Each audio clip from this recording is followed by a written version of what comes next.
So mesothelioma is a very unusual cancer, and it's an unusual cancer both because of how it's caused and how it behaves.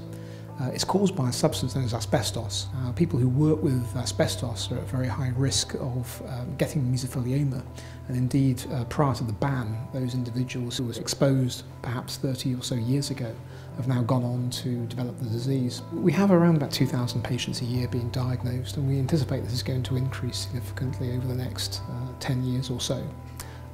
The feeling is that over the course of the next half century, we'll have seen historically much higher numbers than have ever been seen before. If you go back to the early 70s, this was an exceedingly rare disease, and what we're clearly seeing is the effect of this exposure many years ago. People working directly with this material, but more recently, and also those individuals with indirect contact, teachers, we're seeing pupils even presenting who may have had exposure through their contact in schools, for example. I came into contact with asbestos when I was a bride. I just got married and Ray was working in Chatham Dockyard, and so I was so pleased I could do his washing, and I had a new washing machine to do it in. You had two. You had a spin dryer and a boiler. But in doing that, he worked with asbestos and he brought it home on his clothes, and I didn't know the dust that I was shaking away had this asbestos in, and I must have breathed it in at that point. In 2008,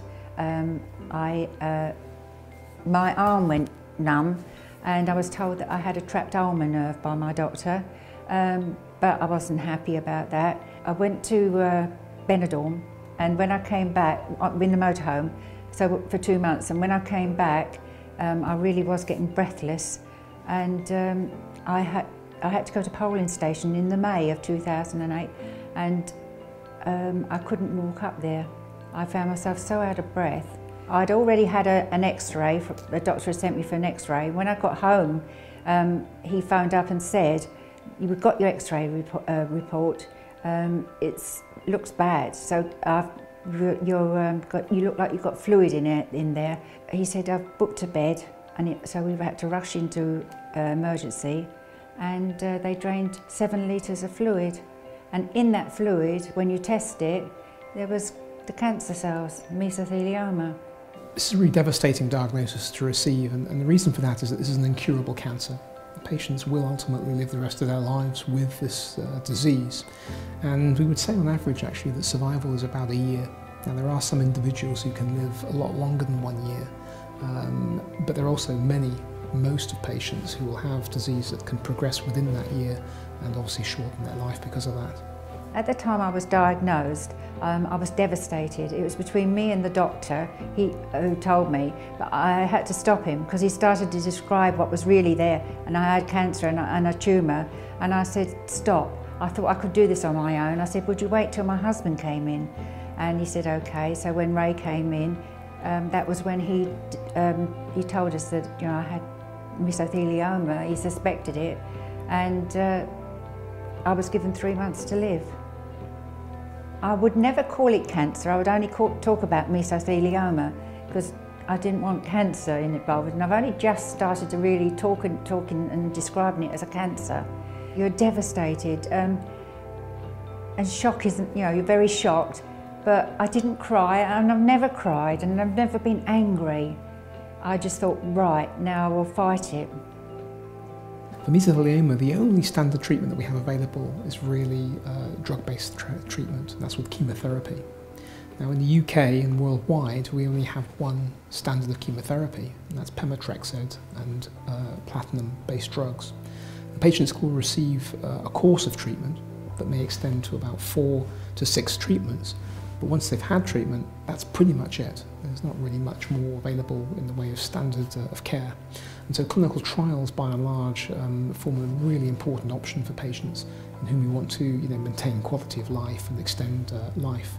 There are trials, and the UK is really pioneering randomised trials in surgery, and also we have a number of randomised trials currently enrolling in radiotherapy in the UK. I'm the only person to have survived to 5th line down in Kent and Canterbury. And so they just don't know what to treat me with. So I've been travelling around trying to find, using the computer to search for something that I could have. I need it today, tomorrow, because I might not be around soon. I think we're getting a lot more intelligent about how we design the trial. For example, one of the trials that we're involved in is about trying to stabilise the cancer after chemotherapy. This type of treatment is called maintenance therapy. And the drugs that we're using to do this is a drug that can do two things. First of all, it can target a group of cells called stem cells. These are the cells, seeds if you like, which, although in a minority within the cancer, essentially give rise to the cancer itself. Now, if these cells are growing, the cancer comes back, and if they're not growing, the cancer should be quiescent and stable over longer periods of time. Chemotherapy may actually aggravate these cells, may actually cause the cells to grow, the stem cells. And so having a drug that can target these specifically, I think, is extremely important and very novel. The second thing about one of the maintenance studies that we're involved with at the moment in the UK is that the drug of interest that we're studying has also the property of being more active in a particular mutation. So half of mesotheliomas seem to carry a particular mutation in a gene called NF2. If a cancer has NF2 mutation, then we think this drug will work more. And the more common this mutation is within the disease, the more likely it is that this drug may work. And so I think with mesothelioma in particular, because we've never had a trial of this type conducted before, there's every probability that we may have some benefit for patients.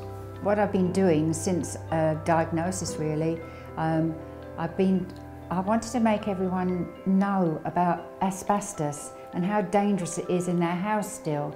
People don't realise it's still in their house. They don't realise it's when they decorate their house and do DIY, you're putting the dust everywhere again because it's in things like Artex. And I found it in my fire in the year 2000, sitting in electric fire, brand new fire.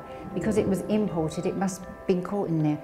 But it's in the cement dust, it's in air conditioning pipes, everywhere.